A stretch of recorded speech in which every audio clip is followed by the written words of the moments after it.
அனைவருக்கும் வணக்கம். நான் உங்கள் 5ஆம் தலைமுறை ஜோதிடர் ராம்குமார் ராஜேந்திரன். நம்ம இன்னைக்கு பார்க்க போகிற தலைப்பு, தனுசு ராசி அன்பர்களுக்கு உங்களுடைய ராசிக்கு 10ஆம் வீட்டில் நடைபெறவிருக்கும் சூரியன் மற்றும் புதன் ஆகிய 2 கிரகங்களுடைய இணைவுகள். புதன் ஆதித்ய யோகம் என்று அழைக்கக்கூடியதுங்க.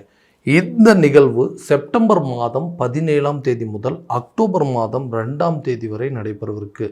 கன்னி மாதத்தில் நடக்கக்கூடிய இந்த புதன் மற்றும் சூரியன் ஆகிய 2 கிரகங்களுடைய இணைவுகள் தனுசு ராசி அன்பர்களுக்கு வாழ்க்கையில் எந்த விதமான அற்புதங்கள் மற்றும் மேன்மையை தரப்போகுது அப்படிங்கிறத இந்த காணொலியில் தெளிவாகவும் துல்லியமாகவும் பார்க்கலாங்க. நம்ம சேனலை ஃபஸ்ட் டைம் பார்க்குறவங்க அதை சப்ஸ்கிரைப் பண்ணிக்கோங்க. பெல் பட்டனை கிளிக் பண்ணி ஆல் அப்படிங்கிற ஆப்ஷன் கொடுத்துக்கோங்க. குரு பகவானை அதிபதியாக கொண்ட தனுசு ராசி அன்பர்கள் வைராகிய குணம் படைத்தவர்கள், எல்லா விஷயத்தையுமே பிடிவாதத்தோடு செயல்படக்கூடிய நபர்கள் அப்படின்னே சொல்லாங்க. தனக்கு எந்த ஒரு சூழ்நிலையிலும் மற்றவங்களுடைய தன்மானத்தை, அதாவது தன்னுடைய தன்மானத்தை மற்றவங்களுக்காக விட்டு கொடுத்துடக்கூடாது அப்படிங்கிறது, தன்மானத்திற்காக போராடக்கூடிய நபர்களும் இந்த தனுசு ராசிக்காரர்கள் தான். வைராகிய குணம் அப்படின்னு சொல்லாங்க, ரொம்ப பிடிவாதம் அப்படின்னு சொல்லலாம். ஒரு விஷயத்தை, ஒரு இலக்குகளை அடையிறதுக்கு எல்லா விதமான போராட்டங்களையும் செய்யக்கூடியவர்கள், தன்னுடைய இலக்கை அடைஞ்சிட்டு தான் அடுத்த விஷயத்திலே அடியெடுத்து வைக்கக்கூடிய நபர்கள். இந்த ராசிக்காரர்களுக்கு கடந்த சில காலகட்டங்களாக எல்லா விஷயத்துலையுமே தான் எதிர்பார்த்தது ஒன்று நடக்கக்கூடிய நிகழ்வுகள் ஒன்றுங்க. தான் ஒரு விஷயத்தில் விருப்பப்பட்டேன், ஆனால் இன்றைக்கி அந்த விஷயங்கள் என் கையை மீறி போயிருச்சுங்க. என்னை தேடி ஒரு விஷயம் வந்தது, அந்த விஷயமும் இன்றைக்கி நான் நினச்சபடி எதுவுமே இல்லைங்க, எல்லாமே கை மீறி போன மாதிரி இருக்குங்க. ஆசைப்பட்ட வாழ்க்கை அப்படிங்கிறது சரியான விதத்தில் அமையலை. கிடைச்ச வாழ்க்கையவாவது சரியான விதத்தில் கொண்டு போகணும் அப்படின்னு நினைக்கிறேன், அதுவுமே எனக்கு சரியான விதத்தில் அமையலைங்க. தேவையில்லாத சில குழப்பங்கள், இருக்கிறத இழந்துருவோமோ, எல்லாமே என்னை விட்டு போயிருமோ அப்படிங்கிற ஒரு சில பயங்கள் அப்படிங்கிறதும், எந்த தவறுமே நான் செய்யலைங்க, அந்த தவறுக்கு இவ்வளோ பெரிய தண்டனையா, செய்யாத தவறுக்கு சில தண்டனைகள் அப்படிங்கிறத அனுபவிக்கக்கூடிய சூழல். வாழ்க்கையில் நான் இழந்த இழப்புகளும் நஷ்டங்களும் ரொம்ப ஏராளங்க. அதை விவரிக்க வார்த்தைகளே கிடையாது. நிறைய கஷ்டப்பட்டுட்டேன், என்னுடைய நிலை என்னுடைய எதிரிக்கும் வரக்கூடாது அப்படின்னு சொல்கிற அளவுக்கு சில சூழல் அப்படிங்கிறதும், கூட இருந்தவங்க செஞ்ச துரோகமும், நண்பர்களே முதுகில் குத்தக்கூடிய சூழல் அப்படிங்கிறது ஏற்பட்டிருக்கு. எல்லாம் நல்லா பழகிற மாதிரி பழகினாங்க, ஆனால் இன்றைக்கி எனக்கு ஒரு கஷ்டம் அப்படின்னு வந்ததுன்னா எல்லாருமே என்னை விட்டு தள்ளி போயிட்டாங்க. எவ்வளோ யாரை நம்புறதுனே தெரியாத அளவுக்கு சில சூழ்நிலை, இவ்வளோ கஷ்ட நஷ்டங்களையும் நான் அனுபவிச்சுட்ருக்கேன். என்னோடய வாழ்க்கையில் இந்த மாதிரி நிகழ்வுகள் நடந்த காலகட்டங்களில் இந்த நிகழ்வுகள் நான் வெளியே வரணும் அப்படின்னு சொல்லி தன்னம்பிக்கையும் தைரியமும் ரொம்ப ஜாஸ்தியாக இருக்குது. இந்த பிரச்சனையை எப்படியாவது சமாளிக்கணுங்கிற போராட்ட குணம் அப்படிங்கிறது ரொம்ப ஜாஸ்தியாகவே இருக்குது. எனக்குன்னு ஒரு நேரங்காலங்கள் வராது அப்படின்னு யோசிக்கக்கூடிய நபர்களுக்கு இந்த 10ஆம் இடமான தொழில் மற்றும் கர்மஸ்தானத்தில் நிர்வாகத்திறன் கொண்ட சூரியனும் புத்திசாலித்தனமான புதன் பகவான் ரெண்டுமே சேர்ந்து ஒரு இடத்துல இணையும் பொழுது புதன் ஆதித்ய யோகம் அப்படின்னு சொல்லி, இது ஒரு யோக காலகட்டங்கள் சொல்லலாங்க. யார் உங்களை ஏமாத்தினாங்களோ, யார் உங்களை ஏமாத்துறதுக்கு கூடவே இருந்து உங்களை ஏமாற்றிட்டு இன்றைக்கி எல்லாத்தையும் விட்டுட்டு ரொம்ப உங்களுக்கு நிறைய சிரமங்களை ஏற்படுத்திட்டு போனாங்களோ, அந்த நபர்கள் உங்களை தேடி வரக்கூடிய ஒரு காலகட்டமாக இருக்க போதுங்க. விட்டு பிரிந்தவர்கள், விலகி சென்றவர்கள் கூட விரும்பி சேரக்கூடிய ஒரு காலகட்டமாக இருக்க போதுங்க. எந்த தவறுமே செய்யாமல் அந்த தவறுக்கு தண்டனை அனுபவிச்சுட்டு இருந்தீங்களா, இவங்களுக்கு இவ்வளோ பெரிய தண்டனை தேவையான்னு சொல்லி உங்களை அந்த தண்டனைக்கு உள்ளாக்கின ஆட்களே உங்களை தேடி அதற்குண்டான விதத்தில் மன்னிப்பு கேட்டு நான் பண்ணது தவறு அப்படின்னு சொல்லி உங்களை சேரக்கூடிய ஒரு காலகட்டமாக இருக்க போதுங்க. வேலை ரீதியில் நான் எந்த பிரச்சனையுமே பண்ணலைங்க, நான் பாட்டுக்கு என் வேலையை சரியாக தான் பண்ணிட்டு இருந்தேன், கரெக்டாக எல்லாமே போயிட்டு இருந்தது. ஆனால் திடீர்னு அங்கே நடந்த சில நிகழ்வுகள் அப்படிங்கிறது, செய்யாத சில தவறுக்கு என் மேலே தண்டனை, அதாவது நான் என் மேலே பழி போடுற அளவுக்கு சூழ்நிலைகள். இந்த வேலையை நான் செய்யவே இல்லைங்க, இதில் என்னோட தவறே இல்லை அப்படின்னு சொன்னால் கூட அதை புரிஞ்சிக்கக்கூடிய தன்மை அப்படிங்கிறது யாருக்குமே இல்லாமல் இருக்குது. இதனால் நமக்கு அந்த இடத்துல அந்த வேலையை விட்டு வெளியே வரக்கூடிய அளவுக்கு சில சூழ்நிலைகள் அப்படிங்கிறது, என்னுடைய வேலையை இழக்கக்கூடிய ஒரு நிலை அப்படிங்கிறது ஏற்பட்டுச்சுங்க. புதுசாக சில வேலையை தேடிட்டு இருக்கேன், அந்த வேலை எனக்கு கரெக்டான நேரத்தில் கிடைக்க மாட்டேங்குது. இந்த வேலையிலேருந்து வேறு ஏதாவது ஒரு வேலைக்கு போகலாமா, இந்த ஊர்லேருந்து வேறு ஏதாவது ஒரு ஊருக்கு போயிடலாமா, ஒரு நாட்டிலேருந்து இன்னொரு நாட்டுக்கு போகலாமா அப்படின்னு சொல்லி முயற்சி பண்ணும்போது கூட இந்த மாற்றங்கள் அப்படிங்கிறது எனக்கு சரியான விதத்தில் அமைய மாட்டேங்குது. அந்த நிகழ்வு காலகட்டங்கள் இந்த தொழில், அதாவது வேலை ரீதியாக நிறைய மாற்றங்கள், புதிய வேலை கிடைக்குங்க, வேலையில் இடமாற்றம் ஏற்படும், பதவி உயர்வோ அல்லது சம்பள உயர்வுடன் கூடிய சில பொறுப்புகள் உங்களுக்கு கிடைக்கக்கூடிய காலகட்டமாக இருக்க போகுது. தொழில் தொடங்கிட்டுங்க, அந்த தொழிலை வந்து சரியான விதத்தில் சக்ஸஸ் பண்ணி கொண்டு போகணும்னு சொல்லிட்டு நிறைய போராட்டங்களில் பண்ணிகிட்டு இருக்கிறேன். அந்த போராட்டங்கள் எல்லாமே ஃபெயிலியர் ஆகிட்டே இருக்குங்க.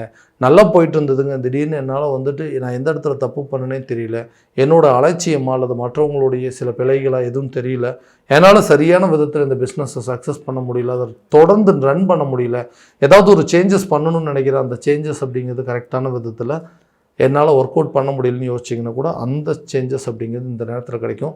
புதிய தொழிலை தொடங்குவீங்க, அந்த தொழிலில் நிறைய மாற்றங்கள் அப்படிங்கிறது பண்ணுவீங்க. அதே நேரத்தில் புதிய ஒப்பந்தங்கள் அப்படிங்கிறது மேற்கொள்ளுவீங்க. அடிஷ்னலாக சில பார்ட்னர்ஸ் ஆட் ஆகிறதுக்கான சான்சஸ் அப்படிங்கிறது இருக்குங்க. பிஸ்னஸை நெக்ஸ்ட் லெவலுக்கு கொண்டு போகிறதுக்கு சில முயற்சிகள், புதிய புதிய இனோவேட்டிவ் ஐடியாஸ் எல்லாம் கிடைக்கிறதுக்கான சூழல் அப்படிங்கிறது ஏற்படுங்க. திருமணம் சம்மந்தப்பட்ட தடைகள், திருமணம் அப்படிங்கிறது ஒன்று கரெக்டான நேரத்தில் நடந்திருந்தது அப்படின்னா இன்றைக்கி இந்த மாதிரி சூழல் அப்படிங்கிறதே இல்லைங்க. ஏன்னா திருமணம் அப்படிங்கிறது நான் எதிர்பார்த்தபடி ஒரு சில நிகழ்வுகள் நடக்கணும், நான் எதிர்பார்த்தபடி எனக்கு ஒரு சில அதாவது ரிலேஷன்ஷிப் கரெக்டான விதத்தில் அமையும்னு சொல்லி ஒவ்வொன்றையுமே பார்த்து கரெக்டாக சூஸ் பண்ணணும் அப்படின்னு நினச்சேன். ஏன்னா ஏதாவது ஒரு தவறுகள் நடந்துச்சு அப்படின்னா நம்ம வாழ்க்கையில் நம்ம பட்ட கஷ்டத்துக்கும் இதுக்கு மேல் படப்போகிற கஷ்டத்தையும் தாங்கக்கூடிய சக்தி அப்படிங்கிறதே இல்லைன்னு சொல்லிட்டு நிறைய விஷயங்கள் பார்த்து செலக்ட் பண்ணிகிட்ருக்கோம். இதனாலேயே நிறைய டிலே ஆகிட்டுருக்குங்க. திருமணம் அப்படிங்கிறது தள்ளி போயிட்டே இருக்குது. ஏதோ ஒரு காரணங்கள் அப்படிங்கிறது இருக்குங்க. அடுத்த நிமிஷம் அதே நேரத்தில் நாங்கள் லவ் பண்ணிகிட்ருக்கோம், அந்த லவ் அப்படிங்கிற விஷயம் உங்களை வந்து திருமண லெவலுக்கு கொண்டு போக முடியுமா அப்படிங்கிற சூழ்நிலை யோசிக்கிறவங்களுக்கு கூடிய விரைவில் காதல் சம்மந்தப்பட்ட விவகாரங்கள் திருமண லெவலுக்கு கொண்டு போகுங்க. திருமணம் ஆகாத நபர்களுக்கு புதிய திருமணம் நடப்பதற்கான யோகங்கள் அப்படிங்கிறது கண்டிப்பாக உருவாகுங்க. கணவன் மனைவிக்கிடையே இருக்கக்கூடிய கருத்து வேறுபாடுகள் அப்படிங்கிறது அகலுங்க. தேவையில்லாத விஷயத்துக்கு சில சந்தேகங்கள் அப்படிங்கிறது உருவாயிருச்சு. மூன்றாம் நபர்களுடைய தலையீடுகள் வந்தது. தேவையில்லாத நபர்களுடைய கருத்துக்களை கேட்டு எங்களுக்குள்ளே இருக்கக்கூடிய சில விஷயங்கள் நல்ல அண்டர்ஸ்டாண்டிங் அப்படிங்கிறது இல்லாமல் போயிடுச்சு. செய்யாத சில தப்புக்கு இன்றைக்கி நான் தண்டனை அனுபவிச்சுட்ருக்கேன். எல்லாத்தையும் அட்ஜஸ்ட் பண்ணிட்டு போனாலுமே யாருக்காக வந்து விட்டு கொடுத்து போகிறோமோ அவங்களே நம்மளை வந்து கேள்வி கேட்கும்போது அந்த வழியை தாங்க முடியலைங்க. இதனால் இந்த ரிலேஷன்ஷிப் ஹெல்த்தியாக இருக்கும் அப்படிங்கிறது எங்களுக்குள்ளேயே சந்தேகங்கள் வந்துருச்சு. இதனால் 2 பேரும் பிரிஞ்சிடலாம் அப்படிங்கிற சூழல் ஏற்பட்டுச்சு. மறுபடியும் பழைய நிலைக்கு திரும்ப முடியாத, நாங்கள் எப்போவும் போல் ஒன்றா இருக்க முடியாதுன்னு யோசிச்சிங்கன்னா கண்டிப்பாக கூடிய விரைவில் உங்களுக்குள்ளே இருக்கக்கூடிய பிரச்சனைகள் அப்படிங்கிறது தீருங்க. 2 பேரும் சேர்ந்து வாழக்கூடிய ஒரு யோகம் அப்படிங்கிறது இதுவரைக்கும் இருந்து வந்த சில வில்லங்கங்கள் அப்படிங்கிறது தீரும். மூன்றாம் நபர்களுடைய தலையீடுகள், அவங்களுடைய பேச்சுக்களை கேட்காம அவங்கள விட்டு ஒதுக்கிட்டு உங்களுக்குள்ளே இருக்கக்கூடிய பிரச்சனைகளை பேசி தீர்த்து கொள்வதற்கான வாய்ப்புகள் அப்படிங்கிறது கண்டிப்பாக ஏற்படுங்க. குழந்தை இல்லாத தம்பதியினருக்கு குழந்தை பாக்கியம் அப்படிங்கிறது கட்டாயமாக ஏற்படுங்க. தொழிலில் இது வரைக்கும் யாரெல்லாம் உங்கள் கூடவே இருந்து உங்களுக்கு துரோகம் பண்ணாங்களோ அவங்கள ஐடென்டிஃபை பண்ணி அவங்கள இதை விட்டு டோட்டலாக வெளியே துரத்தி விட்டு அந்த பிஸ்னஸ் நீங்களே எடுத்து நடத்தக்கூடிய அளவுக்கு சில சூழல் அப்படிங்கிறது கண்டிப்பாக இருக்குங்க. ஆரோக்கியமான சில விஷயங்கள், ஆரோக்கியமான உணவு பழக்க வழக்கங்கள், இந்த ஆரோக்கிய பிரச்சனைகள் கண்டிப்பாக உங்களுக்கு ஒரு நல்ல தீர்வு அப்படிங்கிறது கொடுக்குங்க. ஹெல்த்தில் இருந்த ப்ராப்ளம் அப்படிங்கிறது கொஞ்சம் கொஞ்சமாக உங்களை விட்டு விலகும். ஆரோக்கியத்தில் நல்ல ஒரு முன்னேற்றம் அப்படிங்கிறது இருக்குங்க. ஹெல்த்து அப்படிங்கிறது நல்லபடியாக உங்களுக்கு ஒரு இம்ப்ரூவ்மெண்ட் ஆகக்கூடிய சூழ்நிலை. அதில் இருக்கக்கூடிய தேவையில்லாத செலவினங்கள், மருத்துவ செலவினங்கள் அப்படிங்கிறது உங்களுக்கு குறையுங்க. புதிய வீடு வாங்குவதற்கான யோகமும் அந்த வீடு கட்டி முடிப்பதற்கான சில சூழல்கள், புதிய சொத்துக்கள் சேர்க்கை, வண்டி வாகனங்களுக்கு உண்டான யோகம், இதெல்லாமே கட்டாயமாக இந்த காலகட்டங்களே நடக்கும்.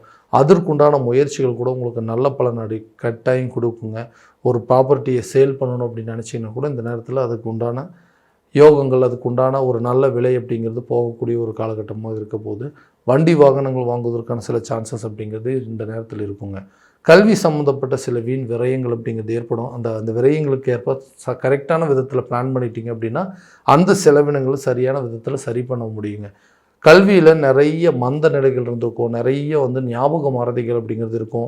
இதை படிக்கலாமா, அதை படிக்கலாமா, இந்த கோர்ஸ் பண்ணலாமா அப்படின்னு சொல்லிட்டு நிறைய சேஞ்சஸ், நிறைய யோசனைகள் அப்படிங்கிறது இருக்கும். அந்த மாதிரி சில விஷயங்கள்லாம் இந்த நேரத்தில் கரெக்டாக பிளான் பண்ணி ஒரு புத்திசாலித்தனமாக இந்த கோர்ஸ் படிக்கிறது இந்த காலகட்டங்களில் இதற்குண்டான எஜுகேஷன் தான் கரெக்டாக இருக்கும் அப்படின்னு சொல்லி கரெக்டாக பிளான் பண்ணி அதற்குண்டானபடி சில முயற்சிகள் அப்படிங்கிறது எடுக்கக்கூடிய காலகட்டமாக இருக்க போது வீண் அலைச்சல்கள், வீண் விரயங்கள் அப்படிங்கிறது உங்களுக்கு குறையுங்க.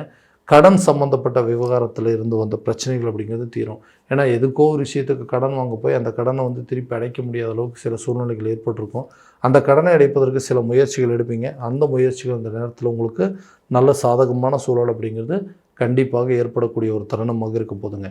இது வரைக்கும் நம்ம பார்த்ததெல்லாம் கோச்சார ரீதியான பலன்கள் மட்டும்தான். இந்த பலன்கள் அனைத்து உங்களுக்கு நடக்கும் அப்படின்னா உங்களுடைய சுய ஜாதகத்தை முழுமையாக தெரிஞ்சுக்கிட்டு அதற்குண்டானபடி முயற்சி எடுக்கும்போது வாழ்க்கையில் நல்ல விதமான வெற்றிகள் அப்படிங்கிறது உங்களுக்கு கிடைக்குங்க. திசாபுத்திகள் எப்படி இருக்குது, கிரக அடைவுகள் எப்படி இருக்குது அப்படிங்கிறதெல்லாம் தெளிவாக தெரிஞ்சுக்கிட்டு அதுக்குண்டானபடி பிளான் பண்ணிங்க அப்படின்னா இன்னும் நல்ல பலன் அப்படிங்கிறது கொடுக்குங்க. உங்களுடைய ஜாதகத்தை எங்கிட்ட பார்க்கணும் அப்படின்னு விருப்பப்பட்டீங்கன்னா கீழே தெரிகிற நம்பருக்கு கான்டாக்ட் பண்ணி அப்பாயின்மெண்ட் ஃபிக்ஸ் பண்ணிக்கோங்க. அப்படி இல்லையா உங்களோட ஜாதகத்தை வாட்ஸ்அப் மூலமாக அனுப்பிச்சி வச்சிங்க அப்படின்னா தெளிவான முறையில் கணிச்சு துல்லியமான பலன்கள் அப்படிங்கிறது உங்களுக்கு தெரியப்படுத்தப்படுங்க. மீண்டும் அடுத்த காணொளியில் உங்களை சந்திக்கும் வரை உங்களிடமிருந்து விடைபெறுவது உங்கள் ராம்குமார் ராஜேந்திரன். நன்றி.